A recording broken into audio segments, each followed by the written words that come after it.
Hey, I'm trying to get Andres and Damien in. They're having problems. Oh, there we go. I just canceled. I just ended the other meeting. I don't know what it was. It's not us. It's probably something that was left on. Uh, I don't know. Okay. All right. Well, let's see. So there are four students. We're missing. Let's see. We're missing David, and who's the other one? Ben. and Ben is almost always here. So he last time he had problems getting in. So maybe that's the same. I don't know. Okay. Did, does Andres have the information? Is he going to make it or no? uh, he has the information. Okay. All right. I'm getting your way, man. I got a doctor's appointment, so All thank you. right, thanks. Appreciate it. Hey, thanks, Yep. guys. All right. Let me make sure you're host before I leave, so I don't quit everybody here on the set. Okay. All right, making you host. You're the boss. Okay. Thanks, man. Bye. Yeah. Bye. Good morning, guys. Good Or well, it's morning. morning where I'm at. Right? Good morning. Good morning. What time is it where you are? It's 2 9. 2:11 p.m. 9 p.m. From Patrick. Same with you, Bedu? Yes, 9 p.m. No, 2. Oh, it's 2 it's p.m. 2. 2 p.m. Yeah. Yeah, Okay. Okay. That means you all are 5 hours ahead of us. Okay. sure. Okay. Oh, in the in the afternoon classes, you guys are taking classes at like 7 o'clock at night, right? 7 o'clock, 8 o'clock. As for Bedu, Okay. I'm taking the Hebrew 2 only. Okay. Okay. How many classes are you taking, Beidou? 4. Four. Okay. I know you're taking one with brother Gene Stillwell, Deuteronomy. Yeah, yes. What else? And Ecclesiastes, Proverbs, okay, Sons of Solomon Okay. with AD. And at the same time, the minor prophets. Minor Prophets with brother Eddie. Yeah. Okay. Very good. Well, I'm glad that you all are here today. Oh, we have brother Koto. Hola, good morning. Good morning, brother. Morning. Doing good, doing good. How is your campaign going? It's going well. It's going well. In fact, I am very excited with the Bible study we will have today. There is a couple. They are 65 and 68 years old, but they are very receptive. Mm-hmm. So I'm very excited because this would be our third study with them. So Wow. That's great. yeah, Well, very glad to hear it. Okay. Um, without further ado, let's get into our studies this morning. We are looking at continuing what Dave started on Tuesday, which was I guess chapters uh, all the chapters up till 18 a review and looking at getting into chapter 19 with pronominal suffixes on verbs. Um, Beidou, can you tell me what that means to have a pronominal suffix onto a verb?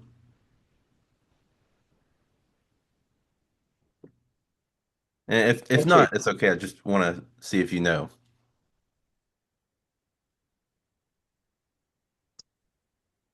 Uh, I haven't done revision on that yet. Okay, no problem. So what we're talking about when we say pronominal suffixes is the word pronominal um, basically is just uh,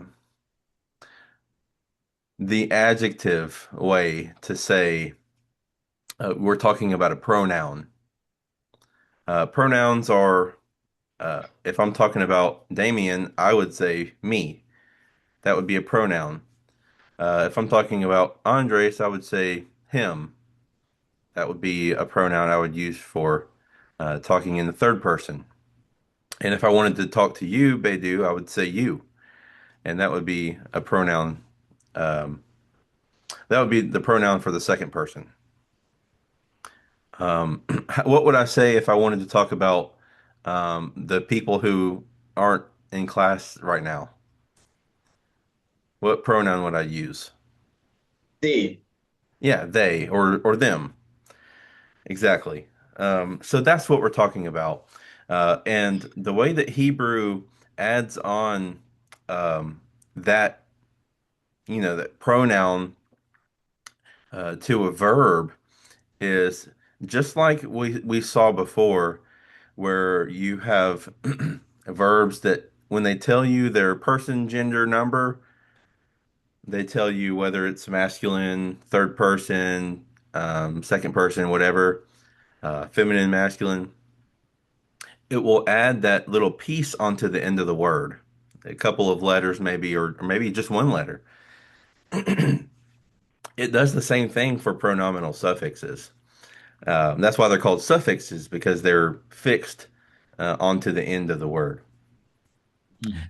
Um, and we have just as many of those as we do, suffixes on the endings of verbs when they tell you the person, gender, number. I can't. There's a word for that, and I can't for some reason remember it. But it's Yeah. basically So just. Do you know it? no, I just wanted to add that instead of using the object marker in Hebrew, that is the purpose of that suffix. You can add it to the verb and just point out to uh, that subject. Yes. I don't remember eh, um every single way that it's done, but I know that there are some standalone pronouns. I think Dave mentioned it on Tuesday, but it would be like the word for me or I would be anachnu. That would be a standalone word.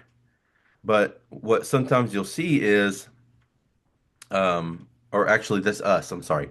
So the first person plural, us, is anachnu. But what you'll see whenever you want to attach us onto a verb, you'll take that ending part of anachnu, the new, and you'll affix that onto a verb.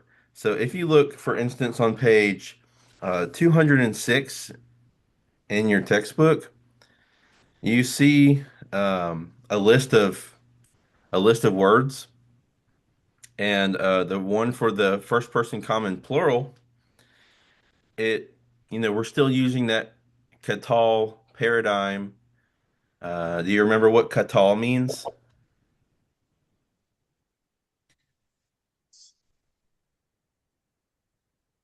Mhm.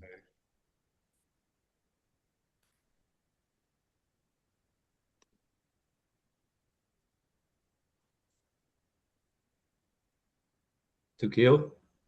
Yeah, yeah. So katal, remember, is to kill. So if we said, you remember, anachnu means us. If I said katalnu, or katalanu, I'm sorry, same idea. Adding katal to new, what would that mean?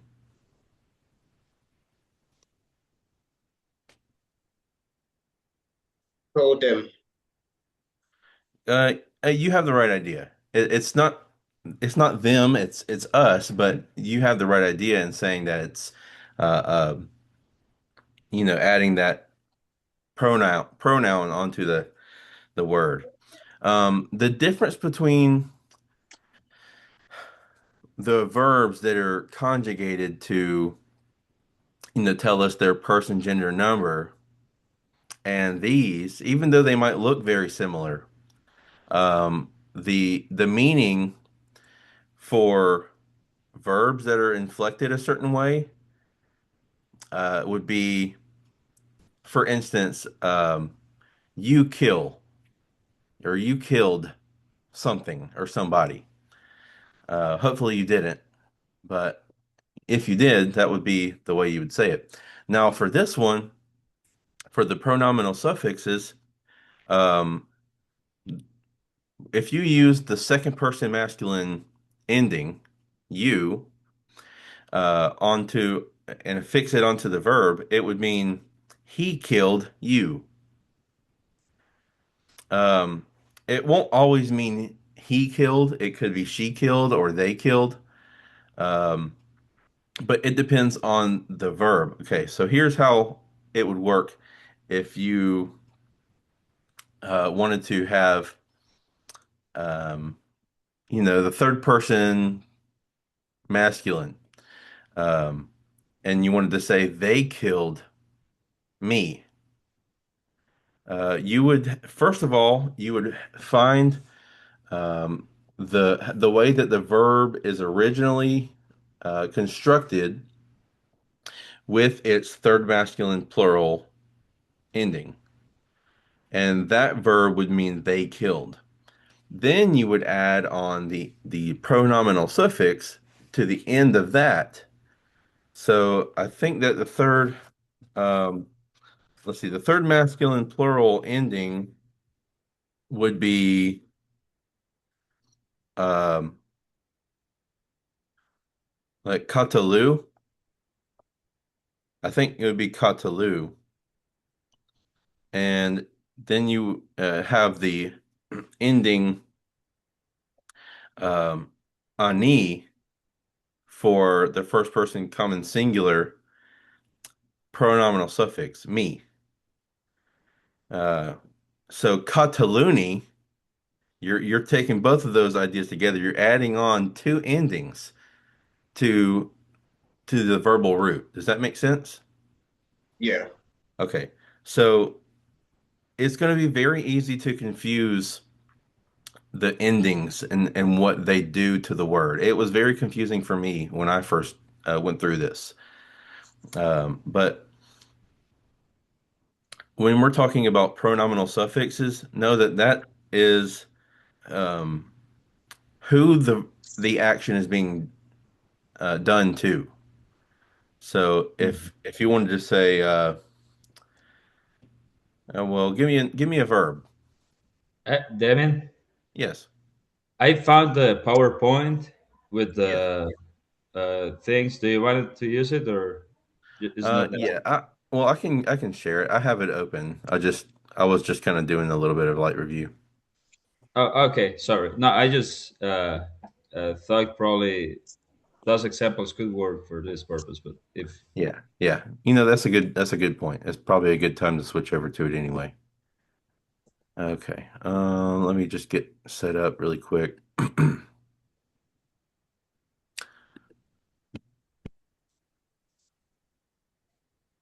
All right. Okay, let's look at this together. Can everybody see the PowerPoint? Yeah. yes, sir. Okay. All right, so we're gonna make it full screen, and hopefully you can still see it, right? Hmm. Okay, very good. Um, so you definitely should be. Um, I would recommend going back through and memorizing this paradigm. It's really, you know, of course you can always look in your book, you can always look back to these slides, but especially during class, it'll be hard to keep up if you don't memorize at least some things. So I would recommend doing that. But for now, I know we have cut quite a bit of ground to cover, so I won't ask you to um, try to remember things right now. But here's Just what like we're a looking. robot. Okay. Sorry. Just memorize it like a robot, as it says. Like Yeah, just memorize it like a robot. Just be a robot. But here, if you remember, we have, one second. You have the third feminine singular ending. Does that look familiar?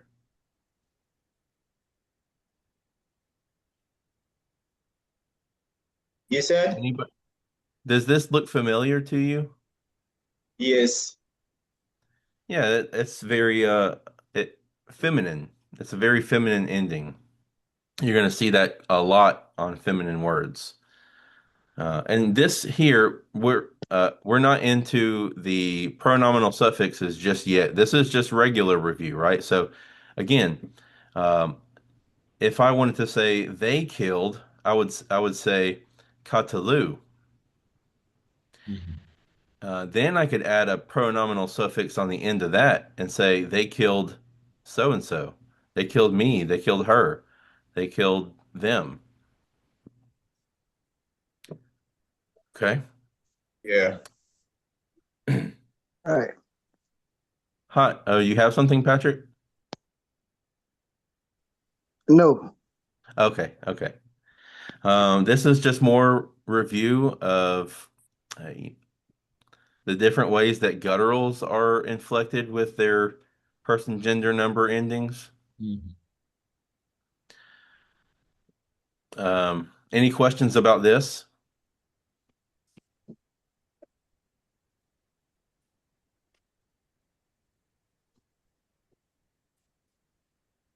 Okay.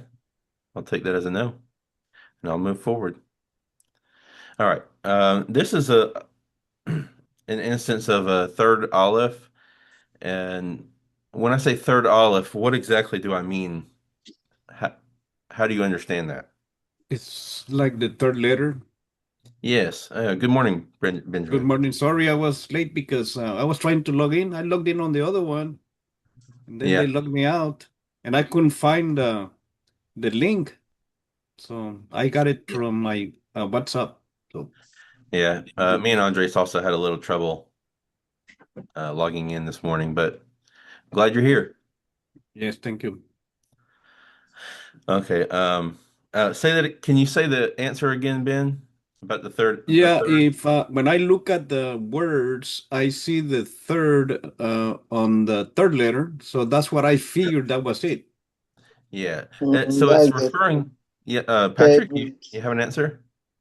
Is it a third root letter? Yeah. Very good.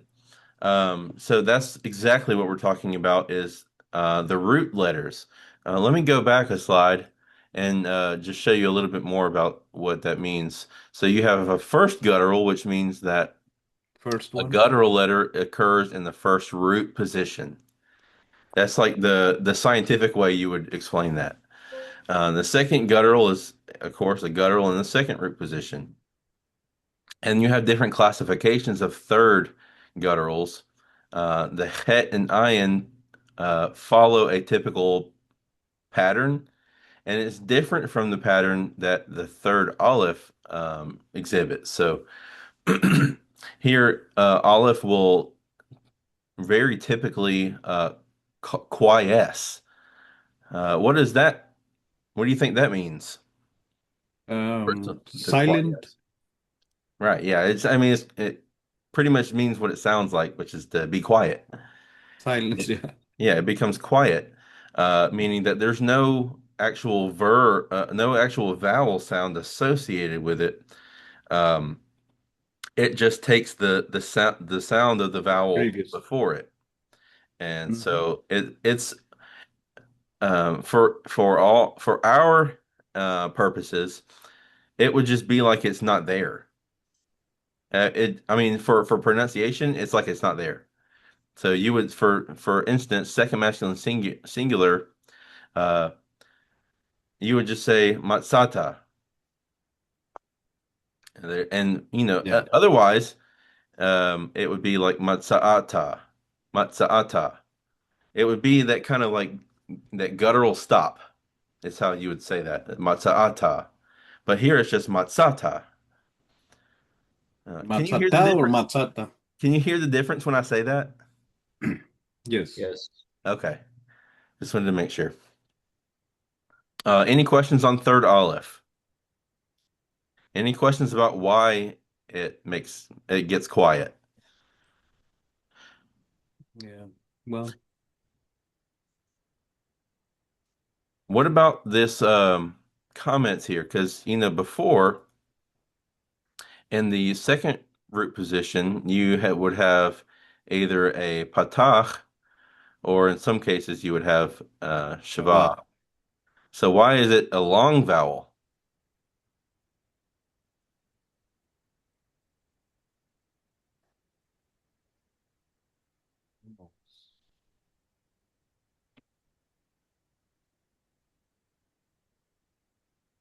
Anybody have a guess or an answer? For is it the because it's quiet? Sunday. I heard Patrick first, so I'm gonna let Patrick answer. Is it covering for the absence of vowel point for the aleph? Very good. Very good. Yeah, that's exactly right. Because when things drop off, it makes other things want to compensate for that drop off. Okay. That's great. Great job. Okay, third, hey, it has its own rules as well. So look, you're going to have a loss of a third root consonant, meaning that the hey drops off in every form except for the third masculine singular because there's nothing else happening there, right? Mhm. But when you add things on behind it, well, that wants to like evaporate. It wants to go away. So, hey sometimes changes to tav, or you might even say it lengthens to tav in the third feminine singular. So, third feminine singular here, right? It would be banata, banata. Well, when the word actually is bana. So, you'll definitely want to be aware of that especially when we start translating, larger portions of text. You're gonna probably see some words where you're not. It's not easy to identify what the root is. Because this is easy to identify. If you see these three consonants together, I mean, you pretty much automatically know what it is. But oh, what happened? Okay, but a word like this. If you saw this, banitim, banitim, you might want to look for bait, noon, and yod as the The root? the root. You might want to go to your lexicon and look that up, but you won't find anything, or you won't find the right meaning if you look for that. But if you know that, oh, that here yod, that sometimes can mean that the hay dropped out. So I might want to look for a hay instead. That's how you do this. It's not like you have to memorize every word, every change, but if you can start to recognize changes and what they're associated with, like this tav, for instance, in the third root position. If you went to look up bait, noon, tav in your lexicon, and you didn't find what made sense or you didn't find a real answer, you might say, that tav, I wonder if it could be a hay. Let me go look at bait noon hay and see if that makes sense. That's how you do this. Any questions on that? Okay. Yeah, that's good. Okay, so looking at the call imperfect, um, you might remember that when we went from call perfect to call imperfect, we added on these preformatives, right? Here's the word I was looking for. I kept saying it the long way. The ending that tells you the person, gender, and number. It's called a sufformative. So when you add a sufformative on the ending of a verb, it tells you its person, gender, and number. If you add a preformative onto a verb, it tells you whether it's imperfect or um, or what Oh, way it's conjugated. okay. Now, when we get to what we're learning this morning, hopefully we have enough time to cover everything in it. Um, you'll add another ending onto this, and that ending will tell you who they will kill. They will kill him, or they will kill her, Mhm. or whatever. Um, any questions about the imperfect? Do you remember what how to differentiate the meaning from the imperfect versus the perfect? Okay, you were mentioning that performative or the first uh, part is that's what makes it the imperfect. Yes. Yeah, these preformatives tell you that um, this is an imperfect verb for the most part. Sometimes it'll be hard to tell, but that's the main point here. And then also in the imperfect, you have a holum stem vowel in the second position. Stem vowel, when we say stem vowel, we're always talking about the vowel associated with the second root consonant. Damon, Yes, sir. did you just mean the Holland vowel would always be on the second root for imperfect words? Can you say that one more time, sir, please? The Holland vowel, is it always present on the imperfect words for the second root? This? Oh, you just said with the tab. Oh, okay. I'm sorry. Yes, I misunderstood what you were saying.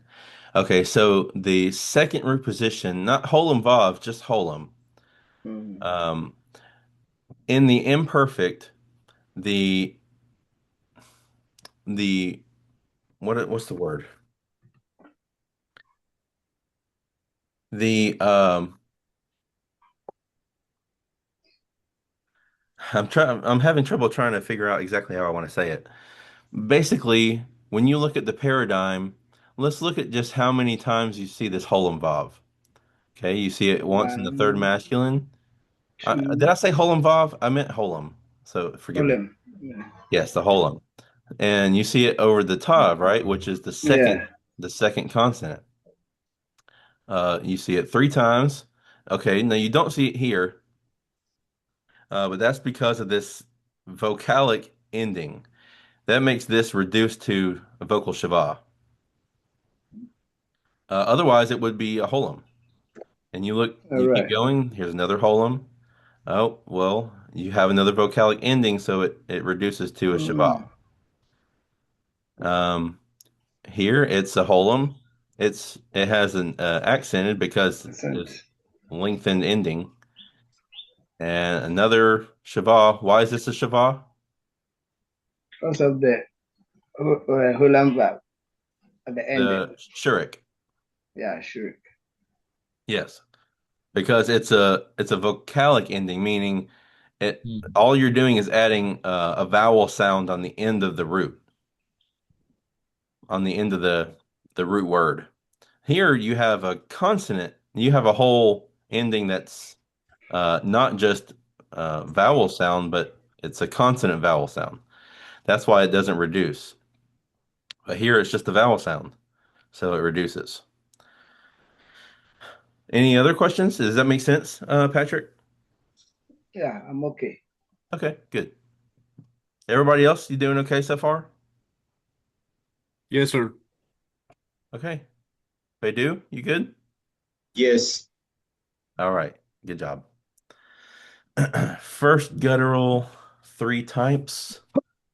Uh, to be honest, I don't remember a whole lot about this. I think what's typically or what's really under consideration here is the fact that you have this. Oh, I don't even remember Sigo, the word for it. But sigo, well, yeah, it's the segol, but there, sigolet. no, it's not segolit because segolit is a word that let's say it didn't have the yod there. If it was just chazak, seglet would you would have the accent on the first letter and two like repeating vowels on the first and second root positions. Here you have it's really just the Oh, it's a Chaba and a Sigol, so yeah. yeah, right. Fatah Sekun. Right. So but the yod is actually taking the first root's um form essentially as far as the vowel pattern. And there's a word for that or a phrase, and I can't remember exactly what it is, but just be aware that that happens, I guess. And um, I think what maybe type two is referring to is an ayin pattern, maybe a het as well. No, het is here. Um, I'm not exactly sure. Only thing I can tell is that here are two patachs, and the yod is taking a patach, um, that preformative yod. But this is still imperfect. So what you would typically see on imperfect is a yod-heric, right? Yik tol. In the strong, you see yod-heric, yik tol. Well, you don't see that heric Yeah. preformative vowel. You see it changing to basically to match the guttural feature because gutturals can't take a silent shavah, right? That's why it has a vowel next to the. It's a reduced vowel rather than a shavah. So it matches that vowel pattern. And here, type three is a quiescent aleph, where you just have this lengthened holum yomar. Not a whole lot to say about that. Just it's just telling us more and more that gutturals they have certain ways that they behave, and um, they're pretty consistent in those ways, but they're different from the strong patterns. So we kind of have to be aware of a little bit more of what happens to gutturals or weak verbs. Mhm. Um, Okay. I think I kind of want to skip this one because it's really we're really just saying the same thing now. But just weak verbs again have different patterns. You see the aleph is quiesced with and it has that lengthened patach. Here it's not quiesced though. You have a hierarch yod ending, which is typical across the board. Um, let me but to get a little bit of use out of this chart right here, more than I'd like to, you know, explain everything. I want to try to just say a word and you identify which word I'm saying. Does that sound like a maybe a fun way to mix things up? Yeah. Okay, let's try it. Okay, tishlachna. Tishlachna. Tishlak. Which word am I saying? Can you identify it? Tish. Tishlachna. That's oh. Is it one of those here or Yeah, it looks it's like on it's the it's on the third. list. Yes, it's on the list. It's like the third Feminine hey plural. and iron. Yeah, the third feminine plural under het ayin. Yeah. Okay. Um, timsa. Timsa. King's Timsa. teen with the T. Yes. Okay. That's teens that's teen la teens oh my.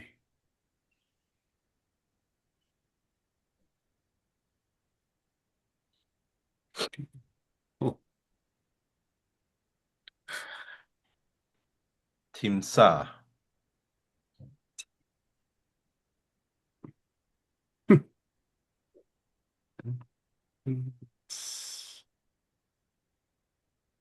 Tinsa or Tinsi.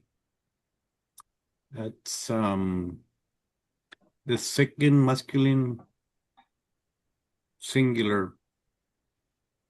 Yeah. Third Yeah. Aleph. Yeah, it could also be the third feminine singular. They're the same. But yeah, Okay, yeah. yeah, good. Let's do one more and then we'll move on. Um, Team Sa'u.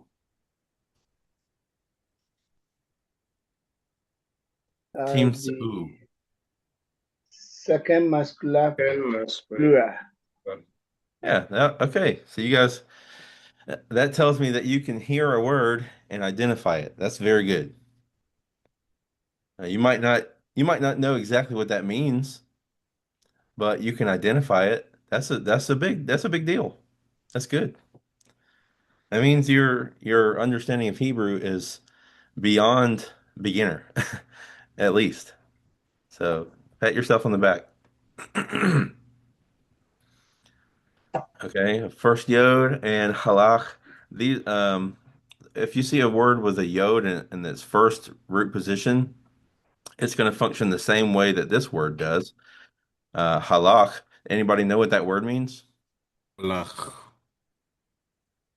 Halach. Do you know what it means? Um, I've heard it. Mm-hmm. I've seen it. Is it halach or Allah? It's halach. Oh, Halach. 'cause- In Spanish, you would spell it with a J. okay. Yes. Halak. Andres, Uh, are you still there? Yeah, I'm still here. Do you remember what that word means? Honestly, not. Okay. So that word means to walk. to walk. To walk. I mean, you can think how probably common that word is in the Old Testament. I'm sure there was a lot of walking going on. Um, Yeah, too over to go. Yeah. mhm. There's a lot of going Hmm. in the Old Testament. I could be mistaken, but I think in Genesis 12, a form of that word is used when God tells Abraham to get up and go.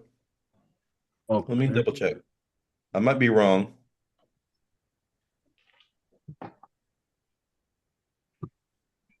Genesis 12. Yeah, Genesis 12:1. Yeah. So the word that there, the phrase that God uses there, he says, "Go forth." Um, the phrase there, the Hebrew phrase is "lech lekah," and it's Halak. from this word halach. And it's the Okay. only time that that phrase is found in the Old Testament, which is pretty interesting. Hmm. Lech lekah. Uh, it means like um, go for yourself. Go for you is how it would like literally come across. Um, go for you from your country.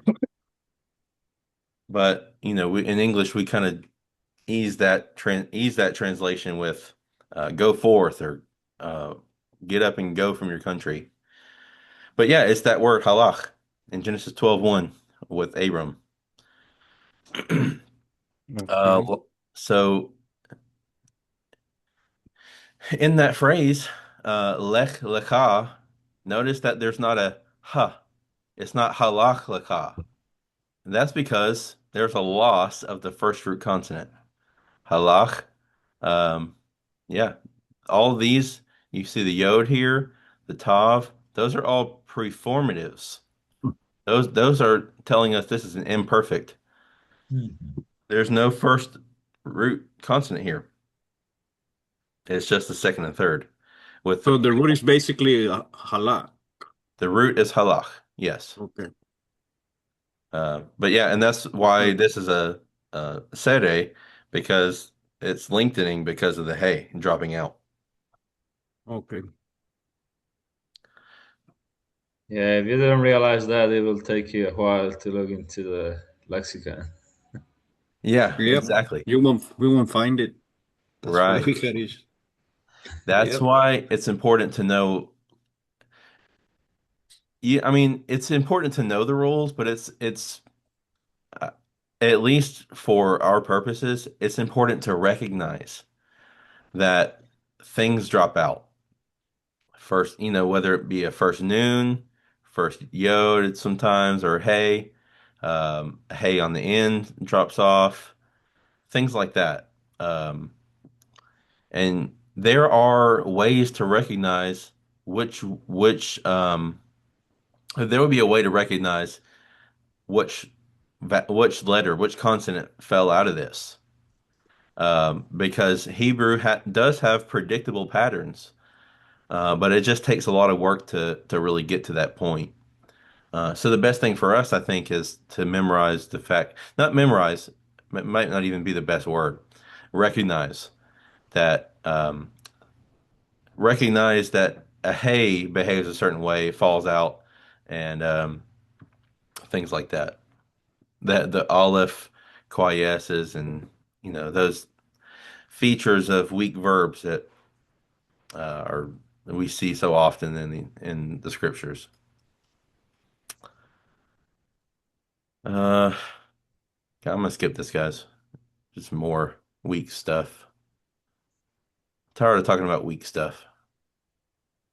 Third, hey, I want to. If you have trouble with this, you have a textbook and you can go back and look at the weak verbs, especially when it comes to um, imperfects and things like that. But let's see, evolve consecutive. That was chapter 18, right? No, Yeah. 17. Chapter 17. So Uh, I think these things were reviewed by Dave on Tuesday. no, well, where we're at right now, let me make sure. No, he didn't get this far. He No, said, no. yeah, he asked us to start at Like up to 47. yeah, he stopped like at 30 something. He might have said something about it. We went fast to some other pages, but Yeah, he might Okay. he might have said something about it, but he didn't cover these slides. yeah. Okay. Okay. Um, can somebody explain or tell me what the purpose of the Vav consecutive is? I mean, it's here, but I want you to tell me in your own words without just reading it off the screen.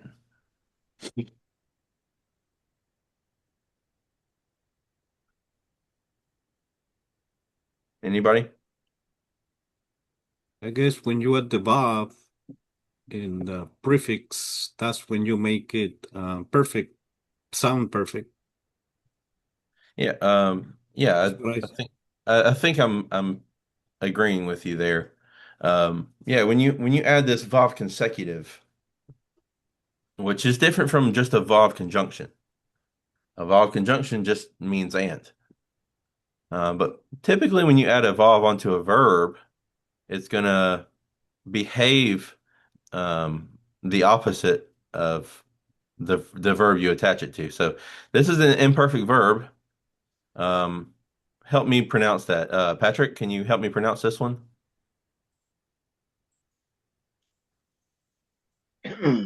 Ishma, Yeah, yeesh more, because you have this hold on Ishmo. here, right? Yeesh All more. right. Okay, so that's the imperfect for shamar, which observe. Or that's observe. So, um, and the imperfect means it's something that's not completed yet. So he will observe. So you add this vav vav consecutive onto it. Not just any old vav conjunction, but a vav consecutive. You see this patach that's an indicator. Also, the Dagesh forte here is an indicator. When you have this, that means that this changes to a perfect meaning, a meaning of completion. It's still an imperfect verb, but the vowel consecutive changes its meaning. Kind of like the past tense, right? Yeah, right. So if this was future tense, you had the vowel consecutive, and now it's uh, past tense. And we don't exactly know why that happens, but there's a theory that it's like a way to preserve the Hebrew storytelling. That if you were to tell the story of Abram, how God told him to lech lecha, to get up and go from his country, um, you're telling it the story as if these things are yet to come or are still unfolding in the perfect form, but that vowel consecutive like and in English we sometimes retell stories in the present tense. Like if I said, "Oh," and then he goes to the bank and he gets his money out and he says to the bank teller, "Hey, are you having a good day?" Uh, I could, since I'm talking about past tense, I could say, and he went to the bank and he got his money out and he said to the bank teller. But in this story, this retelling of the story, I'm like preserving it in the present tense and saying, he says this, he does this. Well, I'm talking about something that happened a long time ago. So that's one theory about why they do this, but it's just a theory. It was never like fully preserved the meaning why they would have an imperfect word that translates perfect. That's just a theory. Take it for whatever it's worth. Any questions on that? Good. Good? Yes, sir. Hmm. Yeah, the only thing you want to be careful about it is for translation purposes, right?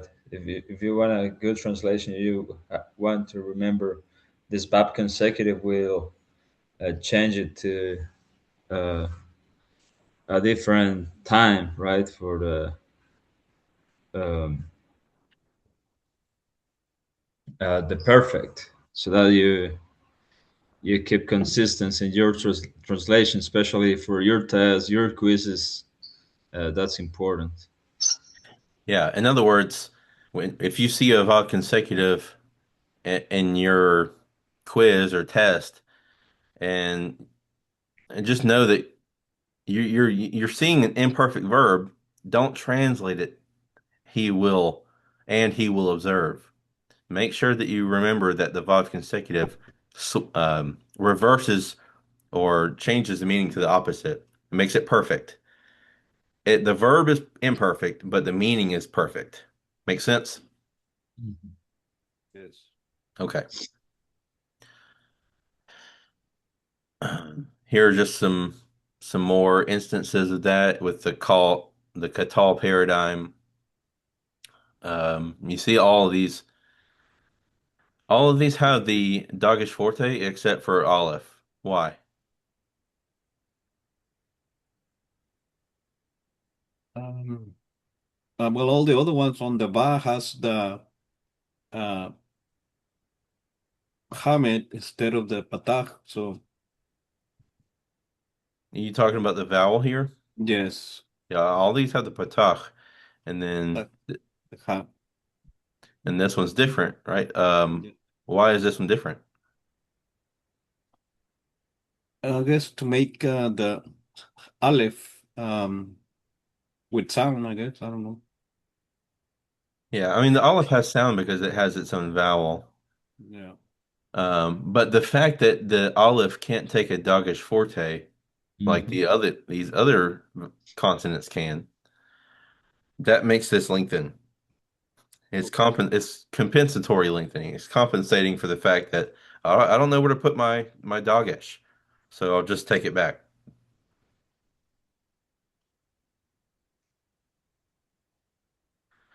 Here's the regular conjunction vav. What's different about it? The Shabbat, It has a shavah, right, instead of a what? the Aleph, Attack. Patach, Attack. right? Exactly. What else does it not have?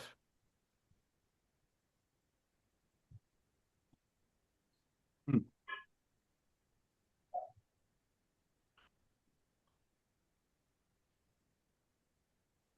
Oh, the Dagesh forte. Dagish. Yeah, it doesn't have the dogged forte. That's important because that's going to help you differentiate. Oh, that's not a this. I see it the vav with an imperfect verb. I need to translate this verb imperfect. I don't need to swap the meaning on this one. It's just a regular vav. Make sense? Yes. Yeah. If you see it with the patach and the dogged forte, oh, that's a vav consecutive. I need to swap it. I need to swap the meaning.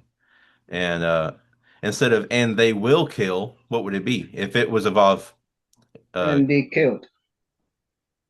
um yeah, yeah, and they were killed. Or They have killed. they did kill, sorry. They did kill. Yes. There is something later on in later chapters that we would say they were killed, but it's a different verbal form. Mhm. Can also be translated like they have been killed, because that's like a perfect in past perfect. Yeah, that would still be a different. It wouldn't be in the call, because the call is um, like the subject is doing the action, whereas I think it's the nifal. The Oh, okay. nifal, is it stem or yeah, the nifal stem binyan. You remember the binyanim binyan Yeah. that video we watched? Um, Yeah. yeah, the nifal would I think be a way to say they were the subject receives the action, meaning they were killed. They were killed by somebody or something. So you wouldn't use that with the call stem. Bob consecutive with the perfect. Okay, here's where it gets a little bit tricky, guys. Look at this. It looks just like the regular Vav conjunction, but it's used with a perfect verb. When it's used with a perfect verb, and you don't see that yod, preformative to tell you that this is imperfect, and you just see looks like a Vav conjunction with a perfect verb, it's going to be treated like an imperfect. Okay? Does that make sense? Yeah. Okay. What is if I took this Vav conjunction off, what does katal mean? To kill, Well, that would be its lexical, infinitive. meaning, but inflected katal He with will the kill. yeah, he will kill or no, not he will kill. Just katal He He is kills. perfect. Yeah, it's the perfect conjugation. So he killed. Okay. Yeah. And then with this Vav on the Makes it front of it, imperfect. yeah, it's treated imperfectly, so he will kill. Okay. Okay. I think we're good on that, right? I know this is a lot, guys, and just like Dave said, I hate to go through, slide after slide and just bombard you with information. I'd much rather have us spending time in practice and stuff, but we'll get there. In fact, we're almost through with class today. Um, Probably won't do anything after we finish this, and we're almost done. And Yeah. then, Well, we did the practice last semester, right? yeah, For we did a this. lot of practice last semester. So, Yes. but soon, in 2 weeks from now, we'll start reading Jonah. together and translating Jonah. And hopefully by the end of the course, you'll have translated your way all the way through um, Jonah, all Jonah. 4 chapters. So that's exciting.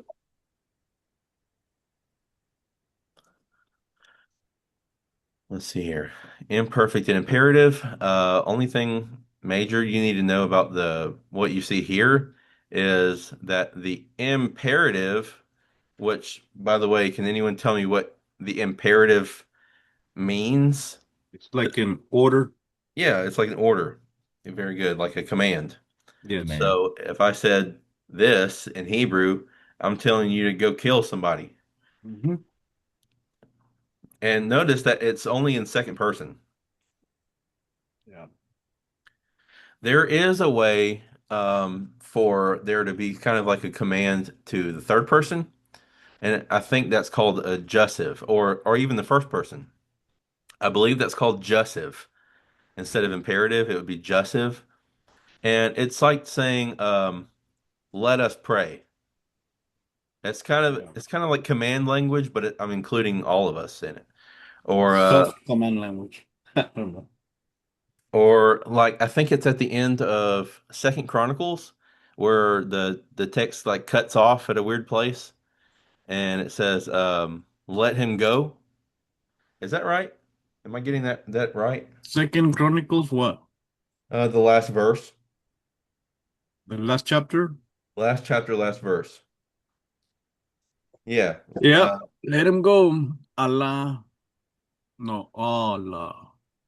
yeah. So let me just read that really quick. This is Second Chronicles 36:23, the last verse in the book of Second Chronicles.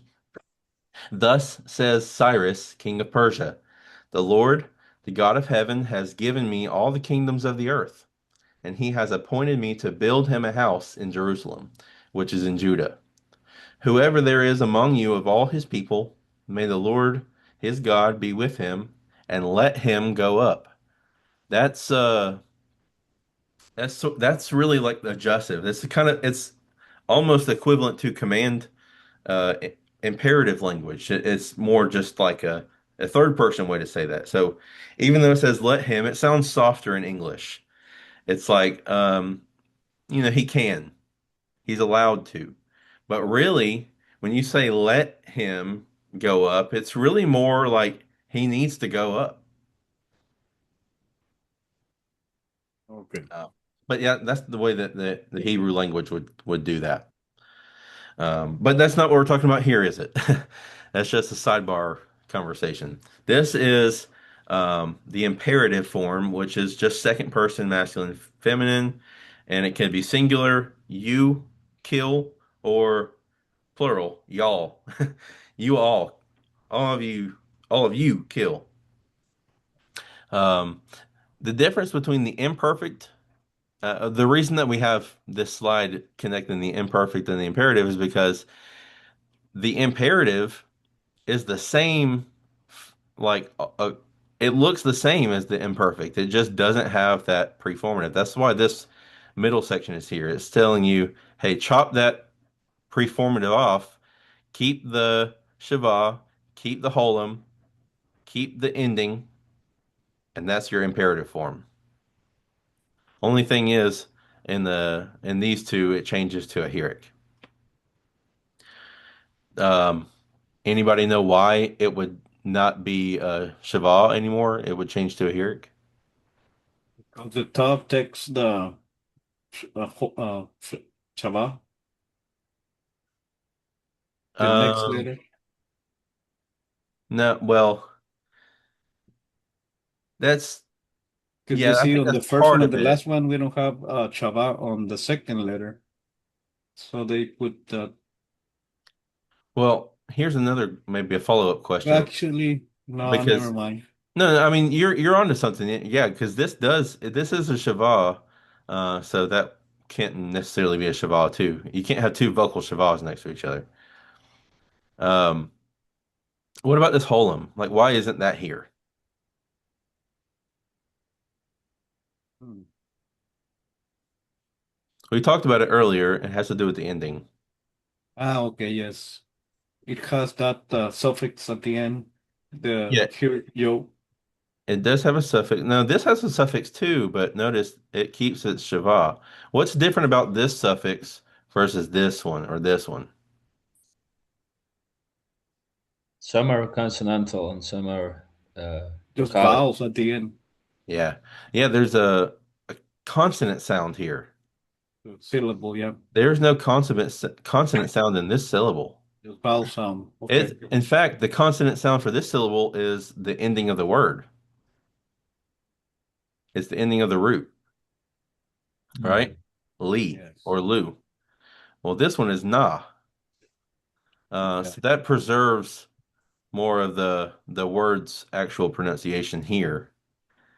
Whereas this one, because this is called the vocalic ending, meaning the suffix only adds a vowel sound to the word. It doesn't add a consonant vowel ending, vocalic. And because of that, this reduces. That's just the way it happens. If you want to memorize that, go ahead. But if not, um, just know that this is the form. If you don't want to memorize all of the details of why, just you'd be better off memorizing the forms. Okay. Um, that's the same thing. It's just telling us what it means.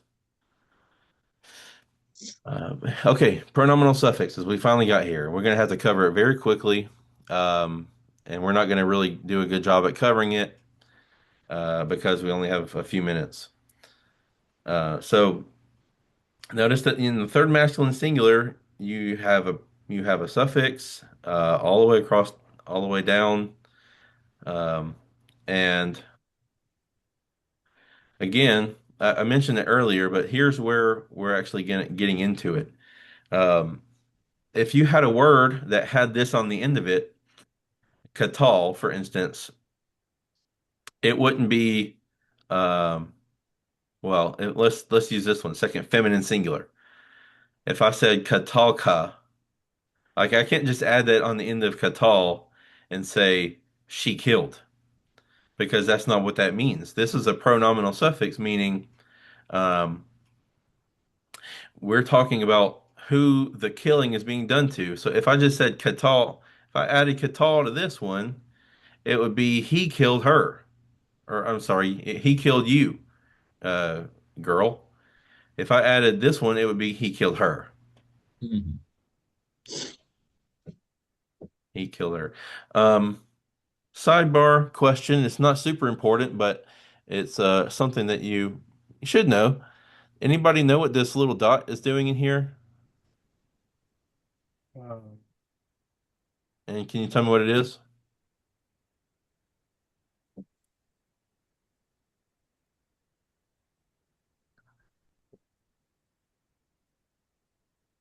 No, I mean, is it doggish or what? it's not a dogash Okay. because gutturals can't take a dogash.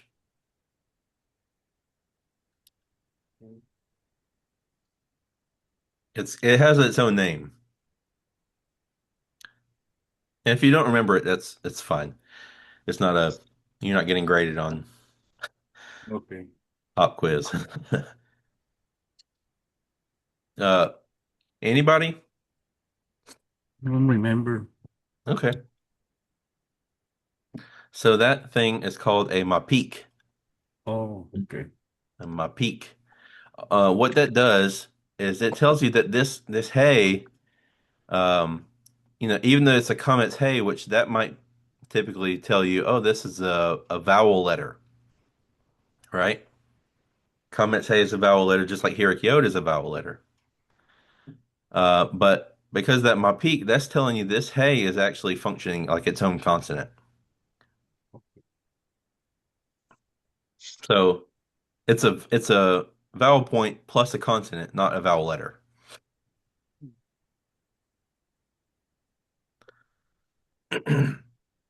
Um, I I I feel like I would get really um carried away if I try to explain everything that's going on here. But just know that these endings aren't telling you who does the action, it's telling you who the action was done to. So he killed you. He killed you all. Or he killed your dog.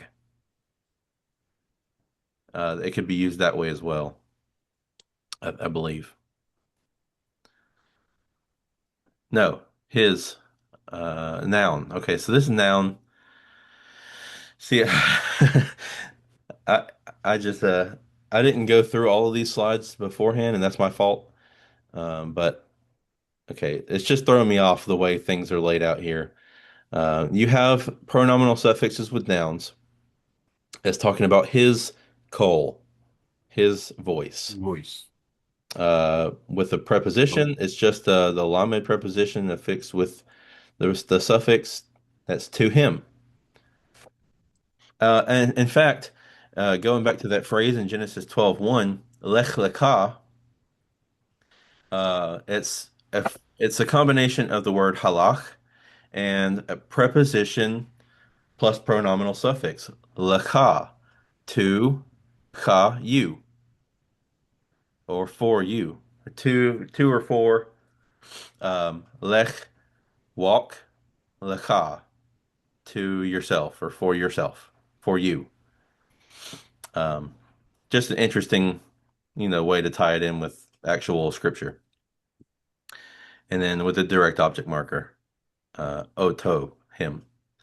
And again, this Aleph Tav is untranslated. Let me just check how many slides we have left. Oh, this is the last one, so we're good. Once we get done with this, guys, we'll just go ahead and end the class, and that'll be it. When a pronoun is the direct object of a verb, it is commonly attached to the definite direct object marker as a pronominal suffix. Example one. Okay, so here's a direct object marker. Yishmor, he will keep. Ot, untranslated, nu, anu, us. That's the first common plural ending. Pronominal suffix ending, rather. Mhm. But it can mean the same thing without the direct object marker. That can just be shortened to Yishmorenu, Yishmorenu, and that means the same thing. He will keep us. Make sense? Yes, sir. Any questions on that? I know this was a It's a lot. lot. It's a lot. But does the material make sense? If I asked you next Friday, what is a pronominal suffix? Could you tell me in basic words? Yeah. Yeah, could maybe try it now. How would you describe a pronominal suffix now? It's like you mentioned earlier, a pronominal suffix is when you do whatever you do to the person, to him, to her, or whatever, right? So Yeah. that's what I see. It Um, receives the function of the direct object marker, right? It it it helps you to go in that direction. Uh, yeah. Yeah. I, I when think the if action is done, or uh, yeah. But in yeah, if case of verbs, right? In case of nouns, or it could show possession or something else. right. Yeah, I think that's a good way to look at it is imagine that there is a direct object marker there and that the verb is carrying the action to the direct object. Yeah. So the pronominal suffix is functioning as a direct object that uh, the verbal action goes to.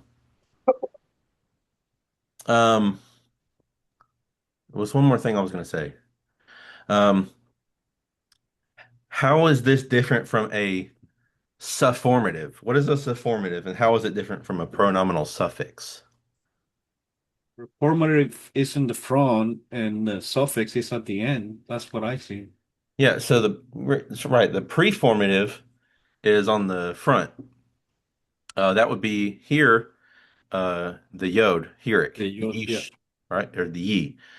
Uh, Now, when verbs are inflected with like a third feminine singular, whatever, second masculine plural, or whatever, it has what's called a sufformative that tells you this is a second masculine plural. It's the ending that goes on um, to the verbal root, but it's different from this. What is the sufformative? Well, I guess I just told you. So the sufformative tells you that it's it tells you the verbs person, gender, and number. So he, she, they, action. This tells you not he, she, they action, but this he, she, they action did what to who? What? Yeah. Us. Yeah. So, This like is in English is right like that. Like the first example you have, he will keep us in the translation, but it could be also he will keep to us, including the object marker in English, right? To us, but you can say he will keep us, which is the very same thing with the example down below, right? Does that make sense? yeah. Only thing is, I don't know that. I mean, this is untranslated, so I wouldn't necessarily say two. Um, but the basic basically what you said is correct. Yeah. This means the same thing. You just can shorten the amount of writing. Yeah, my point is basically what it does reduce is something like that. You can say the same thing in two different ways. Right. Hey, any Okay. more questions, guys? We're at the end of class time, so Okay. if you have any, you ask I have very to go to quick. see the doctor right now, man. I think I'm catching a cold or something. Uh, it's been going around. I Yeah. hate to hear that. Hope you feel better, brother. Yeah. All right. Well, I'm gonna let you Okay. guys go, and hope you enjoy your weekend. You too. Take care. All right. Yeah, God bless. have a good one.